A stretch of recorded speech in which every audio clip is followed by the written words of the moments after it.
pasar a la siguiente conferencia, sí, con nuestro hermano, el doctor Daniel de la Cruz Antú, sí, de Saltillo, Coahuila. Él con su esposa Marisol Ramos, que también es conferencista y tiene 3 hijos, los cuales son Daniel, Tana y Samuel. Sí, él es egresado de la Facultad de Medicina de la UAC con un posgrado en Medicina Interna y Geriatría por la Universidad de Monterrey. Él practica su consulta privada en el Centro Hospitalario de la Concepción en Saltillo y labora en el Hospital General de Zona número 1 del IMSS en la ciudad, en donde ha estado adscrito al área COVID-19 y como médico especialista en la clínica Bethesda. Es expresidente del Colegio de Medicina Interna de Saltillo del periodo de 2018 al 2019 y conferencista con temas de su especialidad en varios paneles. Entonces, él viene con la conferencia Síndrome de Burnout en tiempos de COVID-19. Entonces, dejo la palabra para el doctor Daniel. Adelante, doctor. Gracias. ¿Cómo están? Muchas gracias por esta invitación que me han dado y es un privilegio poder contribuir un poco en esta bonita convención por parte del colegio, bueno, de la Sociedad Médica Cristiana. Es una bendición para mí. Y pues nos tocó, voy a compartir pantalla, hablar acerca de lo que es el síndrome de burnout, sí, que es un problema pues todavía patente en estos días acerca de lo que es el COVID-19, ya que a pesar de que ya ha sido una larga jornada que hemos peleado contra esta enfermedad, todavía estamos en espera que de las siguientes olas, que la segunda, la tercera ola, y sabemos que esto todavía aún no se acaba. Y esto voy a compartir una serie de fotos para recordar un poco lo que ha ido sucediendo. Aún antes de que la pandemia o que el COVID pisara nuestra tierra mexicana, teníamos mucho miedo, teníamos incertidumbre de ver primero lo que pasaba en Wuhan y cómo se iba extendiendo a otros países como Italia y Europa, y finalmente cómo llegó a nuestro país. Y realmente y personalmente teníamos mucho miedo que qué iba a suceder aquí, si íbamos a tener el equipo necesario para poder atender a tanta gente simultáneamente. Y como dicen, más tarde que temprano, pues pisó tierras mexicanas este virus y empezó a hacer estragos, ¿verdad? Entonces, yo creo que todos aquellos hermanos que trabajan de salud en hospital saben de qué estoy hablando. En algún momento tener los hospitales llenos, los ventiladores mecánicos todos ocupados. En un momento empieza a haber todavía mayor presión, pues empiezan a enfermar nuestros compañeros de trabajo y al mismo tiempo teníamos y empieza a aparecer el miedo de que nuestra familia enferme, o nuestros padres, nuestros hijos. Entonces empieza un tiempo muy, muy desgastante, tanto emocionalmente como físicamente. Tenemos muy presente simplemente el vestirnos con el equipo de protección personal, que era todo un ritual que hacíamos al pie de la buscando hacerlo de la mejor manera para no enfermarnos.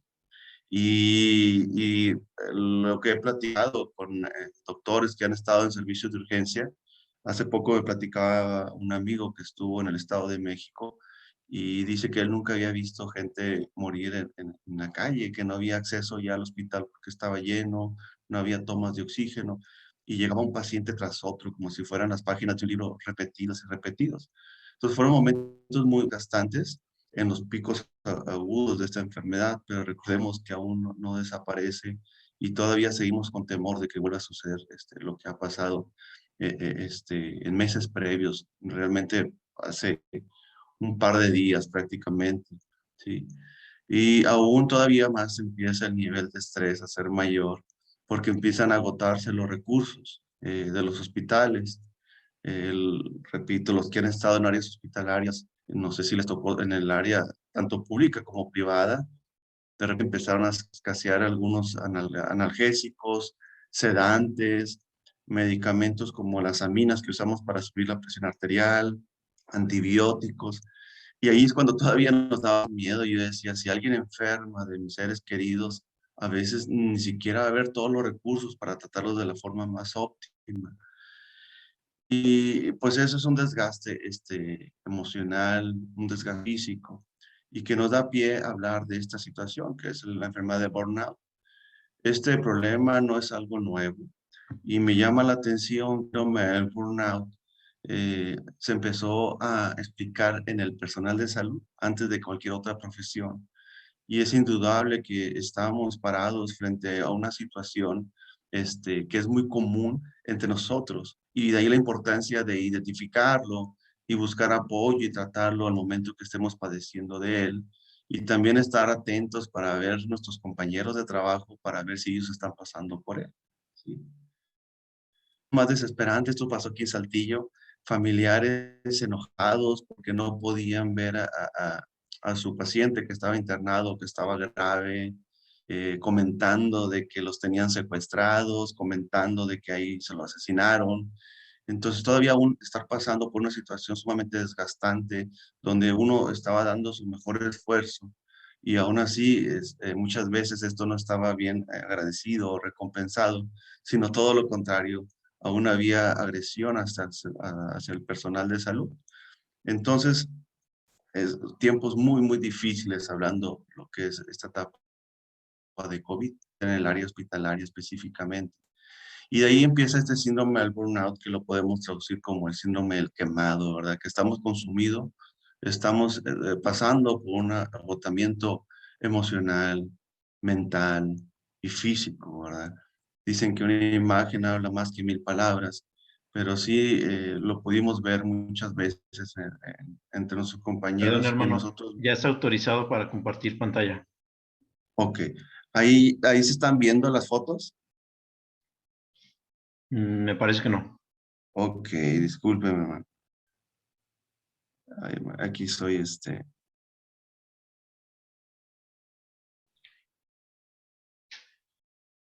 ahí lo, Listo, sí se pueden ver. Solamente si pudiera hacerlo en presentación para que se vean mejor. listo. ¿Se ven? Gracias. Sí, todo listo. Ahí las tenemos, gracias. Además, voy a volver a empezar. No, no sé, voy a pasar rápido estas imágenes, ¿sí? Para que las vean, ver cómo estaban llenos los hospitales. Y este es el área donde atacaron ahí el hospital, en el Hospital General aquí en Saltillo, a la familia. Entonces les digo que era algo muy, muy desgastante. Y platicando, ¿verdad? Lo del burnout, que es un agotamiento emocional, mental y físico, que finalmente dicen, una imagen habla más que 1000 palabras, que en algún momento como personal de salud nos sentimos abrumados, nos sentimos inútiles, desmotivados. En esta imagen, en la parte inferior, se ve un monito que está corriendo a través de este jueguito que lo usan en los ratones y ratas. Le llaman esta imagen como la carrera de ratas. A veces así vivimos la vida. Empezamos subimos en toda esta situación del COVID, en este caso, y empezamos a correr, a correr, a correr, pero llega un momento que no sabemos hacia dónde vamos ni de dónde venimos, y ahí es cuando empezamos a desgastarnos y despersonalizarnos, y no tenemos algo, una meta fija a donde queremos llegar, ¿sí? Y aquí es donde caemos en lo que es el burnout. El burnout tiene tres características, ¿sí? Lo que es el agotamiento emocional, ¿sí?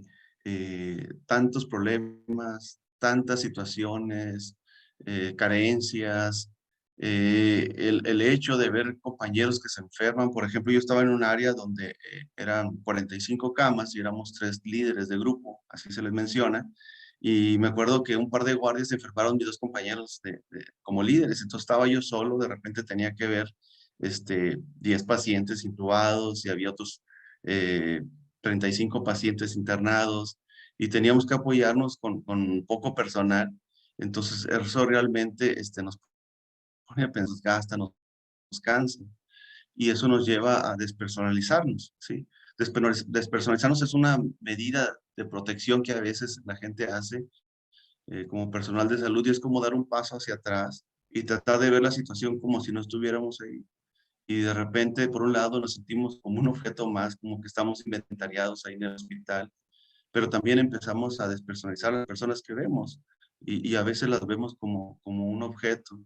A mí me platiqué con mi esposa alguna vez, a mí me avergüenza en algún momento lo que hice, porque me acuerdo que estaba un paciente muy grave, un paciente aproximadamente de 50 años, y después de estar trabajando y trabajando en esa área, Este paciente, yo lo vi la radiografía, vi su TAC y sabía que se iba a poner muy grave, que podía fallecer. Se le había estado proponiendo intubarlo desde hace un par de días y él estaba muy definido que él no quería, y yo sabía que él iba a morir. Y al estarlo revisando, él me empezó a platicar y quería platicar acerca de sus hijos, de su familia. Yo sé que se sentía solo y yo tenía mucho trabajo, y yo sabía que él iba a morir. Y de alguna forma esa noche no quise platicar con él, le di, como decimos así, un cortón en la plática y prácticamente me enfoqué en las cuestiones médicas, ¿sí? Y pues yo sé, después me arrepentía de eso porque este paciente, como lo habíamos visto, se complica, finalmente acepta intubarse y fallece poco tiempo después. Y inclusive como cristianos, dice, ¿dónde está el amor al prójimo? Sí, pero también el desgaste que estamos viviendo a veces nos va condicionando a este tipo de problemas. Y eso es algo muy triste, así como personal de salud. Y eso nos lleva a sentimientos como de culpa y nos lleva a sentimientos donde nos sentimos inútiles, que ya no podemos rendir, así pues como médicos, como enfermeras y todos los que estamos trabajando en esas áreas, ¿sí? Entonces, eso frustra a cualquier persona, a cualquier médico, a cualquier enfermera, ¿sí? Eso nos frustra. Maslach fue el primero en describir lo que es este síndrome, lo que es el burnout. Yo creo que nuestros hermanos psicólogas, y a lo mejor los hermanos psiquiatras, que han trabajado en estas áreas, son más expertos, pero como les digo, son tres características que se ven en lo que es el burnout. Es el agotamiento emocional, ¿sí? Es la despersonalización y la pérdida de realización personal, ¿sí? Lógicamente, mientras más puntos tengamos en el agotamiento emocional y en la despersonalización, y mientras menos puntos tengamos en la realización personal, pues es una persona que está más cerca de lo que es a un burnout, que lo padece y que requiere atención, ¿sí? Entonces, sí hay instrumentos para tratar de graduar esto. Esto lo puede hacer un asistente en cualquier clínica o algún trabajador social, ¿sí? Ahora, como todo, hay un desgaste, ¿verdad? Hay un desgaste tanto a nivel emocional, pero qué interesante cómo la forma, eh, nuestra parte interna, nuestra parte emocional, nos puede llevar a un nivel físico y tener problemas físicos. Entonces, todo esto empieza con miedos, desmotivaciones, muchas veces trastornos en el apetito.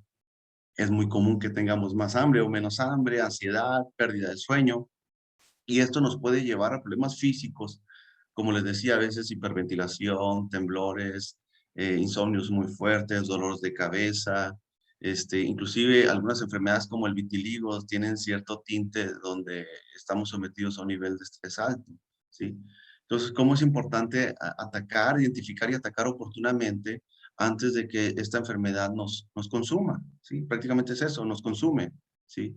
Me interesaron estas definiciones y les voy a poner algunas gráficas de un estudio que se hizo en 12,000 personas, personal de salud en Estados Unidos a finales del 2020, principios de este año 2021. Y pues ahora sí que todos entramos al ruedo, aunque eran personas de otras especialidades, estuvieron trabajando pues lomo a lomo, brazo a brazo contra lo que es el COVID y ellos cayeron en este síndrome de burnout y cómo definieron en sus propias palabras. Por ejemplo, este urgenciólogo, la primera, él lo definía que ha ganado peso, me enojo fácilmente y no duermo.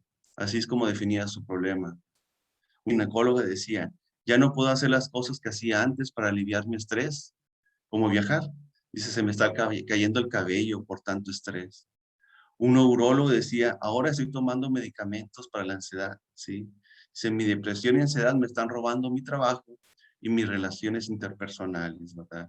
Ya no nada más era él solo, sino cómo empieza a afectar a la gente que le rodea, ¿sí? Y aquí lo podemos ver en esta misma gráfica. En ese estudio de 12,000 personas, preguntaban que en ese momento del COVID se sentían felices o infelices y se comparó previo a la pandemia y durante la pandemia. Si se fijan, las personas que se mencionaban felices, o sea, muy felices o algo felices, de ser un 69% antes de la pandemia, cayó a un 49%. Las personas que se sentían o algo infelices o muy infelices, aumentaron de un 19% a un 34%. Entonces, la tristeza y la infelicidad fue algo que empezó a dominar en estos tiempos, ¿verdad? Qué triste. Inclusive la depresión. Muchas veces la gente cree que un médico, que una enfermera, y más si es cristiano, que no se pueda deprimir, ¿sí? Y quizá faltan estudios así en la población específica como personal de salud cristiano, pero es patente, es algo evidente que se pueda deprimir. Se dice que hasta en un 20% existió una depresión clínica en estas personas. ¿Qué diferencia el burnout de una depresión? El burnout, pues, es un ánimo apagado, ese desgaste, pero por una situación específica, en un tiempo específico, en un lugar específico. Pero cuando ya nos lleva a la depresión, pues, digamos, al paciente en burnout, si lo sacamos de la atención del hospital en el momento más agudo y lo ponemos en un camastro en Cancún, abajo de una palmera, con un coco en la mano, es probable que se le quite en ese momento el burnout.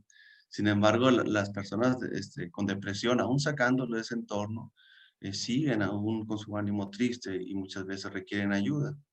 Una depresión nos puede llevar a problemas más serios, como lo que es el intento de suicidarse.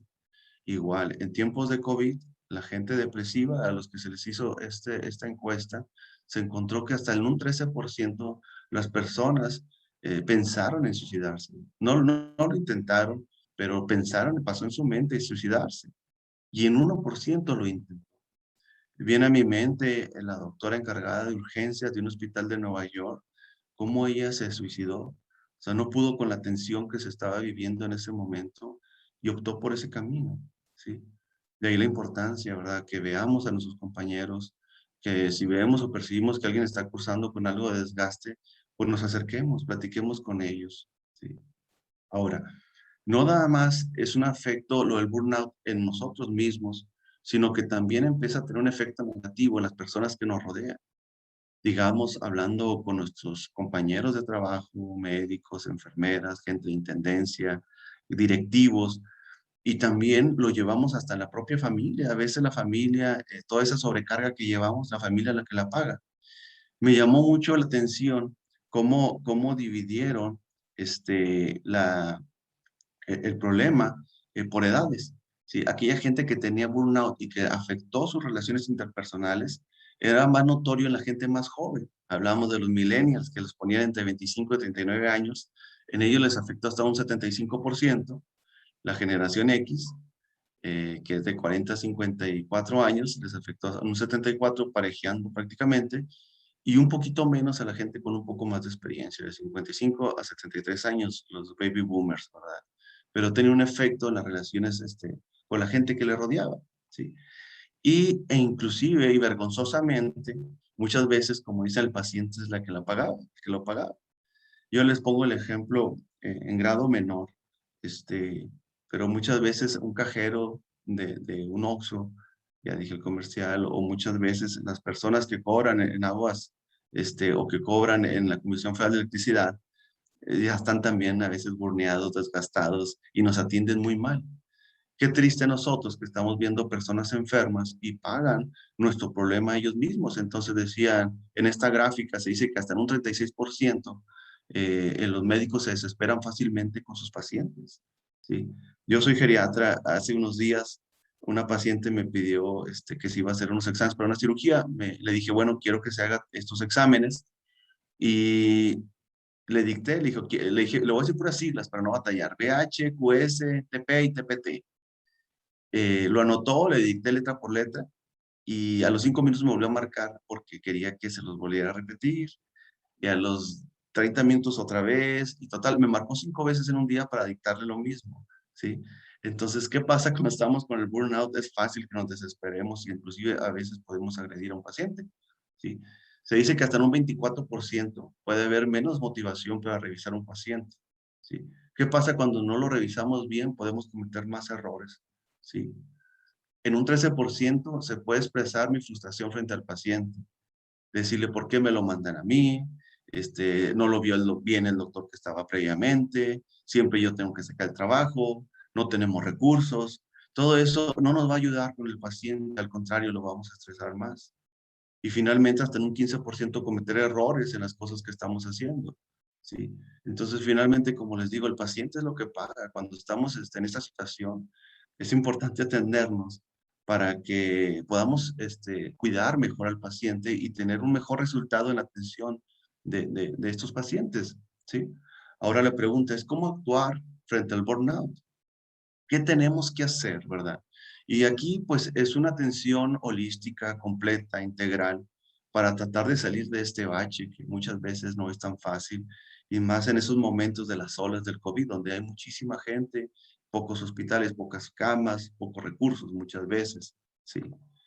Primero, tenemos que identificar la situación. Si no podemos atacar una situación o un problema, si no identificamos oportunamente la situación.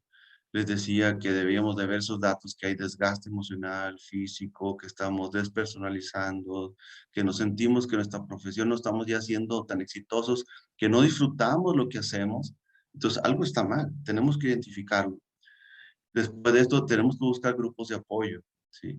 Empezar con la gente cercana, los amigos, los compañeros, nuestra pareja, eh, nuestros hermanos en la iglesia, nuestro pastor, eh, y buscar un poco más allá, si realmente ya estamos usando la línea y esto se está haciendo ya algo más crónico, buscar apoyo con psicólogos, con enfermeras, con psiquiatras, con grupos específicos de apoyo que hay en algunos países. Lamentablemente, eh, por ejemplo, aquí en nuestras áreas no hay un grupo específico de apoyo para la gente que cursa con burnout. Yo creo que como eso es una oportunidad como cristianos para poder abrir un grupo donde podamos trabajar con personal de salud que está pasando por esto, ¿verdad? Y se menciona mucho que para poder salir de esto, cosas tan sencillas como dormir bien, sabemos que mientras menos durmamos, vamos a rendir menos, cometer más errores y estar más desgastados. Hacer ejercicio, yo siempre les digo que el cuerpo humano es como si fuera una olla express. Si se la sometemos a mucha presión y no tenemos una válvula de escape, finalmente, ¿qué va a pasar? Pues esa olla express va a botar la tapa muy lejos de ahí. Entonces, a veces el ejercicio nos ayuda para desfogar, también comer saludablemente. Comiendo saludable, pues no vamos a aumentar o bajar de peso, podemos rendir mejor. Muchas veces nos malpasamos mucho. Y romper la rutina, hacer cosas que normalmente no hacemos, ¿sí? Romper un poquito esas actividades del diario y eso nos puede dar un descanso, un aliento. Aquí vi algunos pequeños tópicos que existen ya para tratar de atacar la parte aguda cuando hay el burnout. No los voy a leer todos y seguramente hay mucho más, pero me llamaba la atención el primero, el stop, y decía como, siéntete cómo te quedas quieto, observa tu cuerpo, tus manos, cómo estás, observa el ambiente donde estás, ¿sí? Y ve las posibilidades que tienes para adelante. Es un acrónimo, cada letra tenía ese punto de vista. Hace unos días lo apliqué en un momento así de tensión, salí y vi el cielo, vi unos arbolitos con florecitas que estaban muy bonitas, y dije, mira, nuestro Señor es bueno, cuán grandioso es el Señor, todo lo que ha hecho, y es una bendición tenerlo cerca de mí. Sí, entonces, simplemente al ver su naturaleza, ¿verdad? Habla de la obra del Señor, lo que ha hecho con sus manos, dice la palabra, ¿sí? Entonces, a veces hay que tomar una pausa, un respiro. La misma OMS, la Organización Mundial de la Salud, hizo un cuadernillo de atención a los pacientes, no a los pacientes, a los doctores y personal médico bajo estrés, y lo ponen como si fuera un huracán que va a arrasar con un árbol, y menciona que la persona en burnout o la persona que está bajo estrés está en la copa del árbol, la parte más alta, y ¿qué sucede frente a un huracán? Pues es donde más se mueve el árbol, se sangolotea para un lado y para otro, y es donde más se siente ese nivel de estrés. Y dice, identifica la situación, o sea, estás mal, estás a punto de caer, ¿qué tienes que hacer?